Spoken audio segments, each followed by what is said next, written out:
The Chicago Bears are coming off a season in which they won 11 games, won the NFC North, and got a playoff victory as well. And this is going to be the more difficult part for the Chicago Bears because now the league knows you're coming and they know what you're capable of. And so the Bears are going to be getting the best shot for teams overall this season. So we'll talk a little bit about that. Plus, we're going to talk about the breakouts that matter the most for the Chicago Bears this season. Joe Thuney getting his right acclaim that he should get. And also, Caleb Williams' Mount Rushmore of all-time Chicago Bears. And who was missing on that Mount Rushmore? We're talking about all these things plus more right after this.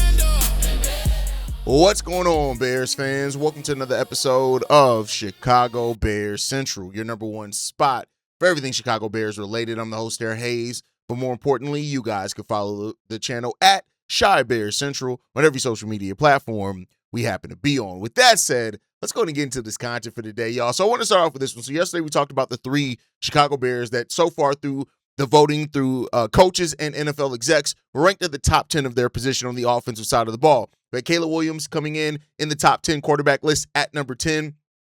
We also had Darnell Wright coming in at number 6 in his respective ranking. Colston Loveland coming in at number 7 in his as well. And a lot of people ask, well, where the hell is Joe Thuney at? Because there's no way that Joe Thuney isn't ranked at the top 10 of his guards. Well, you guys are right. The ESPN released them yesterday in regards to that, and Joe Thuney came in at number 5 of ESPN's ranking of interior offensive linemen. Darnell Wright came in at number 6 amongst the tackles as well.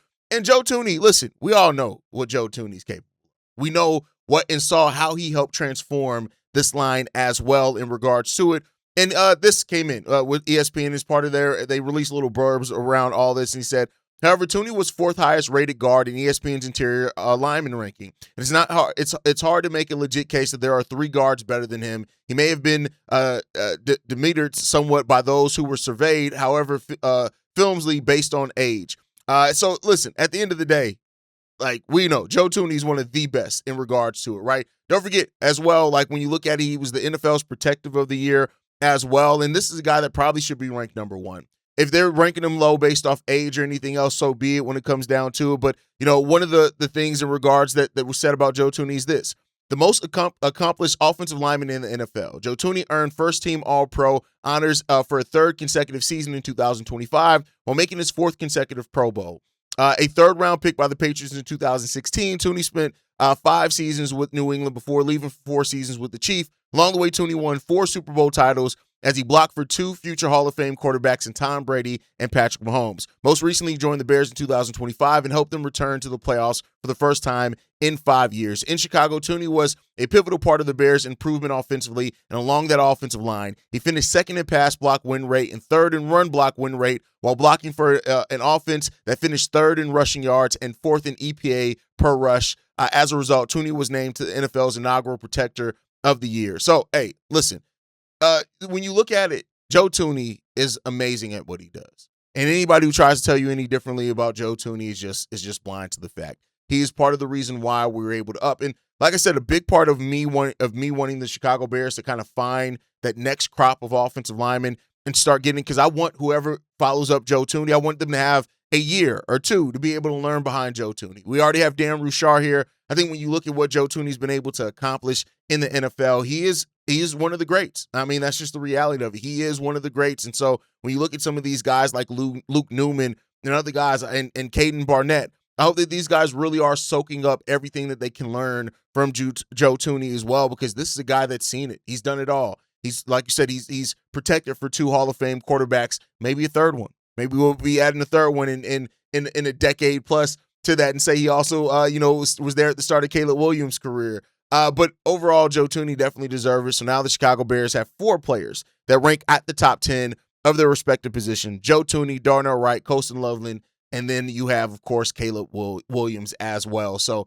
as this continues to grow and develop, we'll see who else can get there for the Chicago Bears over that. The defense hasn't been done yet. This list is still coming out, so we'll see where the Bears, if we get more Bears on these rankings. But shout out to Joe Thuney. He deserves it. We all know how goddamn good Joe Thuney is. With that said, though, I want to look at this. One of the things that we've talked a lot about this year is players that need a breakout, right? Because I think that's important for this season for the Bears. And especially a lot of players thrust into different positions for the Chicago Bears because of absences like of DJ Moore and whatever else. So you have your Bears that are set for breakout years. You have your prove-it Bears, right? I've talked a lot about the Bears that are in the midst of prove-it seasons. There's some overlap between some of those guys.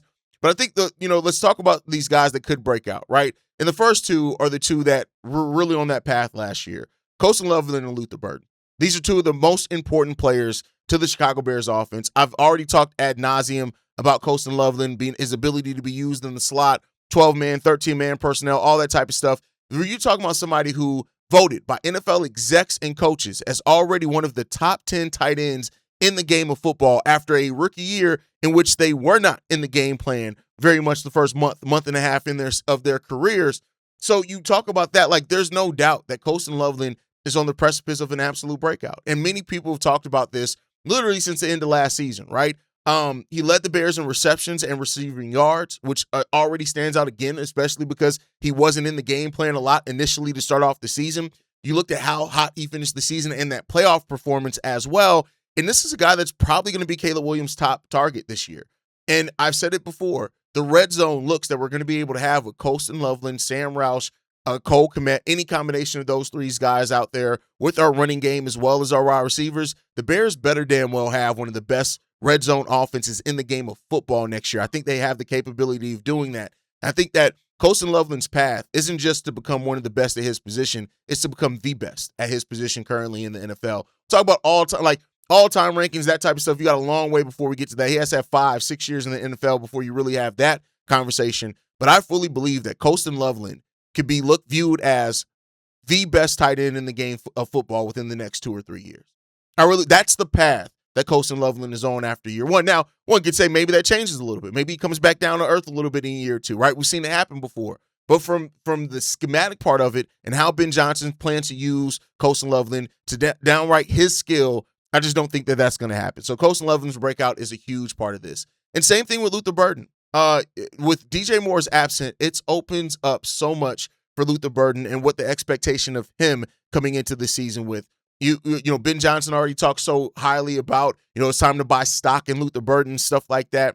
The speed, the route running, the playmaking ability, the fact that he just brings a different gear and level to the Chicago Bears receiving core, it's there. If Luther Burden's chemistry with Caleb Williams keeps growing, we're talking about a guy that is not only going to be the wide receiver one for this team, even though I think him and Rome are going to balance each other out really well, but you're talking about a guy that production-wise could have some of the best stats in football. And I really think that about Luther Burden. The world is the oyster for Luther Burden right now, and he has become one of the most exciting storylines for the Chicago Bears heading into the 2026 season. What Luther Burden does in year two is going to directly correlate with how people view him and in a long way the offensive ceiling of this team as well. Luther Burden and Colston Loveland represent two players that both are entering their second year that should be barely beginning to scratch the surface, and they've already shown themselves to be absolute dogs and maybe potentially some of the best players at their position, not just in the NFC North, but in the NFL overall. And so Colston's on that path. I think that we're going to see that path very strongly for Luther Burden as well. Watch out for those two. Next up, Rome Odunze. Now, Rome Odunze is also one of the guys that I put it in a prove-it year. It's a prove-it year for Rome Odunze. One of the biggest things that kind of stand out as a concern is that the chemistry between Rome and Caleb isn't what you would want it to be for two players that were drafted together and meant to be a 1-2 punch. It's just not there yet, right? And so he was also slowed down by injuries, which I do give him credit for. And he himself has called his 2025 an underachievement. Rome Odunze has called it that. And you guys know, one of the things I like to do is hold players accountable to what they say about themselves. So if Rome felt like last season was an underachievement, it means that you know that you're capable and you believe that you're capable of even more and greater heights. So I'm going to hold you accountable to that, right? Again, DJ Moore being gone puts pressure on this wide receiver room. It puts pressure on that. And there's going to be that external conversation amongst Bears fans for the longest. Who's the actual wide receiver one? Is it Rome? Is it Luther Burden? and people come down on that the side that they come down on it. I really don't care in regards to that, to be honest with you. I care about how these guys produce together, how the receiving core overall produces together. That matters more to me. But hey, a healthy Rome Odunze better change some damn things for the Chicago Bears. And this season is a prove-it year and hopefully a breakout year for Rome. At the start of the season, Rome looked like it was poised for a breakout year. Now that went down after the injuries and stuff like that. But hopefully in regards to this one, Rome Odunze still has so much upside as a wide receiver. And hopefully this year is the year him and Caleb get that chemistry kind of better. Rome stops the drops, right? Caleb Williams stops the over and miss throws. And we just see better chemistry between those two because a QB rating of 84.5, I believe is what it was, when Caleb targets Rome Odunze, you want it to be better than that. It needs to be better than that. And so, that's a challenge for both these guys this season is to get that chemistry together. And I think Rome's going to be capable of that. Without DJ Moore now, everybody understands how important it is for somebody to step up. And let's see if that happens. Next up, Austin Booker on the defense side of the ball. We spent a lot of time talking about the defense. Let's talk about Austin Booker. Austin Booker needs to have a breakout to prove the gamble that Ryan Poles took on him is real. And I'm not saying that it was directly only because of Austin Booker and what he showed, but I think we'd be remiss if we did not mention that Austin Booker has to be a big reason why the Chicago Bears felt like, hey, we don't need to spend a lot of money on a defensive end right now. We want to see what Austin Booker can bring.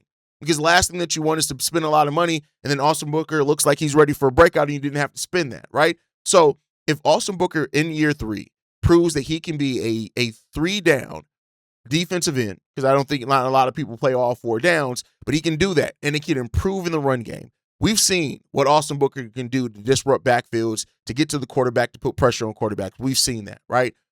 And I think that the biggest growth area for him is that, because it wouldn't surprise me if Austin Booker, if he started a full season and he came away with 9 sacks. That would not surprise me. Now, we need to see that actually happen, but the biggest thing that I think the biggest growth area for Austin Booker this season is, can you do that can you make a step in the run game? That's what you have to do. You had 4.5 sacks, 12 QB hits, 35 tackles for a loss, 35 tackles, 5 tackles for a loss, and 3 pass breakups, and 1 forced fumble in 10 games last year. That's really good as far as putting pressure on defense, but you got to improve in the run defense. And us overall as a team have to improve as a run defense. And also Booker needs to be part of that part of it as well. He needs to be in that conversation to help fix that part of all of this. Also, if you don't do that, then it's all, like you guys know, I view the Chicago Bears run defense as a bigger, black hole than I do the pass rush right now. I just think that it needs to be solved before the pass rush. If we became a better run stopping team this season, I think that would have more impact if we kept giving up the run the way that we did, but we were a slightly improved sacking team, right? So I think that's the place where I keep zeroing in on. And Austin Booker and Javon Dexter, for that matter, need to have major leaps and breaks out this year. But Austin Booker is a guy that definitely, can be poised for a breakout this season, and the Bears need him to do it. It's at a position of need. He's at a position that would solve a lot for the Chicago Bears if he starts to do that.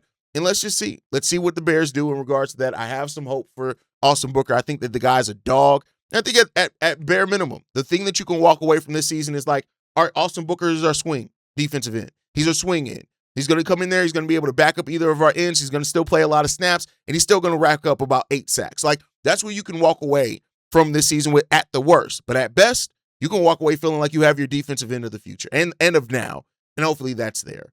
And then I know it's a lot to call it a breakout in rookie seasons, but Dillon Thieneman, this is a guy that you talk about the instincts that he has at that playing that safety position. A guy that is going to be a difference maker in Dennis Allen's system. Now, it's going to be a trial by fire early for Dillon Thieneman. It's just going to be that, right? That's it for almost every member of the secondary. But I think when you look at him and Kobe Bryant and what they can bring to this season as well, Thieneman had 92 tackles last season, 2 interceptions, 5 pass breakups, and 1 sack, right? It was all team Big Ten. This is a guy that can come in here and make a difference for the Chicago Bears defense right the fuck away. And if he does that, and we're talking about much like we talked about Luther Burden and Colston Loveland having breakouts in rookie years, Thieneman could do that on the defensive side of the ball. And it makes so much things easier in the versatility in the way that he does. He's such a good tackler as well. That's going to stand out. And he's also going to be that last line of defense against big run breakouts, which we had a lot last year. I think his instincts there are going to really play a big part in the Chicago Bears giving up those gut-wrenching running plays. So I think that's going to be something that helps with the Chicago Bears team as well. And we'll see, right? But those are my players to watch for breakouts this season. Luther Burden, Colston Loveland, Rome Odunze, Austin Booker, Dillon Thieneman. Those guys have breakouts this year, and they all do it collectively. We're looking at this Bears team way differently coming out of this season. So let's see what we can get from those guys. But I talked a lot about the run defense, right? And how I personally want to see the Chicago Bears run defense step up, stand out, and be better. But a common thought process for the national media when talking about the Chicago Bears is, of course, the pass rush. ESPN Jeremy Fowler was going through the teams, right? And he was looking at each team and what their biggest kind of hole is on this team and their biggest question mark. And between Jeremy Fowler and then also ESPN's Jake Beckman, releasing an article on it as well, they called out the Chicago Bears for not adding an elite pass rusher, saying this. The problem is they didn't get a premium pass rusher. And for a team that has a chance to compete for a championship, that doesn't really make much sense. And the lack of sense gets emphasized when a similar team like the Rams goes out and trades for Myles Garrett. The problem is that they didn't get a premium pass rusher. And for a team that has a chance to compete, you got to get a player something like what the Rams did for Myles Garrett. So that's what they're standing out in regards to this one. And a lot of Bears fans agree with that. A lot of Bears fans are going to sit on the part of that and agree with that. We know what the Chicago Bears did last season, right? We relied very heavily on turnovers. We ranked first in the NFL in turnover differential at plus 22, right? But at the same time, we were 23rd in pass defense, which you need to get better at. 28th in sacks at 35. So I understand when people say, and so many, people focus on the pass rush for the Chicago Bears. Make no mistake about it. I understand that. But to me, like I said, I think the biggest thing and the thing that is going to matter more game to game is how do you effing stop that damn the giving up the big runs? But ideally, you want to make steps and strides in both, right? Like it doesn't need to be either or. If you can improve as a pass rushing as a pass rush, but also improve as a run stopping defense as well, that puts you in a place where you can compete a little bit more, and that you're solving a lot of where your defense was ranked at towards the bottom of the league last year. You need those things to improve for yourself. If they do, then great, right? Like you got to look at Dennis Allen. You got to look at what needs to happen in regards to this. Now, Dennis Allen and the coaches, for what it's worth, they put it on them. They said that they need to coach technique a little bit more, right? They need to stop focusing on scheme as much. And I love a coaching staff that holds themselves accountable, because how can you hold players accountable if you're not going to hold yourself accountable? But at the same time, I'm looking at that run stopping, right? I'm looking at that. I want the pass rush to improve as well, but I'm really looking at that run stopping defense and how you improve that. If you become a better run stopping team, while just marginal, like just being more consistent, right? Like, yeah, you want more than 35 sacks. I say this, like if the Bears can add 10 sacks to their total, be more around 45 sacks next season, that's a really great step up for the Bears, right? Especially when you consider that most of our development through getting to the passer will be internally, right? You're looking at Javon Dexter, Austin Booker improving. You're looking at better health from some of your cornerbacks and how you get those guys involved in that also. You're looking at better interior pressure, especially with the better depth that you have. And if a guy like Jordan Vandenberg steps up and stands out as well, those are all things that look really good for you. But you need to do both, because I think, if you just do one of those things, it could still drastically hurt the Chicago Bears and where they hope that they're going to be next season, and that is being a championship caliber team. So let's see. I do love, though, that even throughout all of this and even throughout some of the questions about the Chicago Bears, that a lot of people are realizing this is a Chicago Bears team that you can't count out as being a championship contender next year. So take that for what you will, right? But lastly, just as a fun topic before we get out of here, I want to talk about Caleb Williams and his Bears Mount Rushmore that he put in, because I want to hear your guys' Mount Rushmore. But he was asked about that by Bleacher Report, and he said this as far as that. He says, I'm going to go Matt Forte, Jim McMahon, Devin Hester, and then either Brian Urlacher or Mike Singletary. No Walter Payton on Caleb Williams' Mount Rushmore. Listen, I get it, right? And I do think that when you look at it, that's an age part of that plays a part of it as well. Caleb Williams would have never seen Walter Payton play. He would have never seen Walter Payton play. And I think when you look at everything that Walter Payton accomplished in his career, being an all-time leading rusher by the time that he retired, and that held for almost 20 years before Emmitt Smith broke it. 20 years that held there, right? Walter Payton was a 9-time Pro Bowler, a 5-time All-Pro, NFL MVP, a Super Bowl champion, and a Hall of Famer. To leave him off the list is crazy, right? I can understand the battle between Mike Singletary and Brian Urlacher. And, I think that age plays a part in this. When I try to do rankings too, one thing that I do is I try to players that I didn't get to see play. And I'll say like, hey, I'm not going to rank that because I didn't get to see that guy play, so I can't talk about it intelligently. Like, I understand what he did and the accomplishments, and maybe that's where Caleb Williams is with this. But I want to turn this one over to you guys. This is a fun way to end the show. In the comment, it also let me know who makes it to the end of the video. In the comment section down below, I want to know who is your Chicago Bears Mount Rushmore. Just as fun. Don't attack anybody for theirs. I just want to know who's everybody's Chicago Bears Mount Rushmore. Let me know that part down below. But that's going to do it for today's episode. Make sure you guys sound off in the comment section down below. Who do you think is going to have the biggest breakout season this year?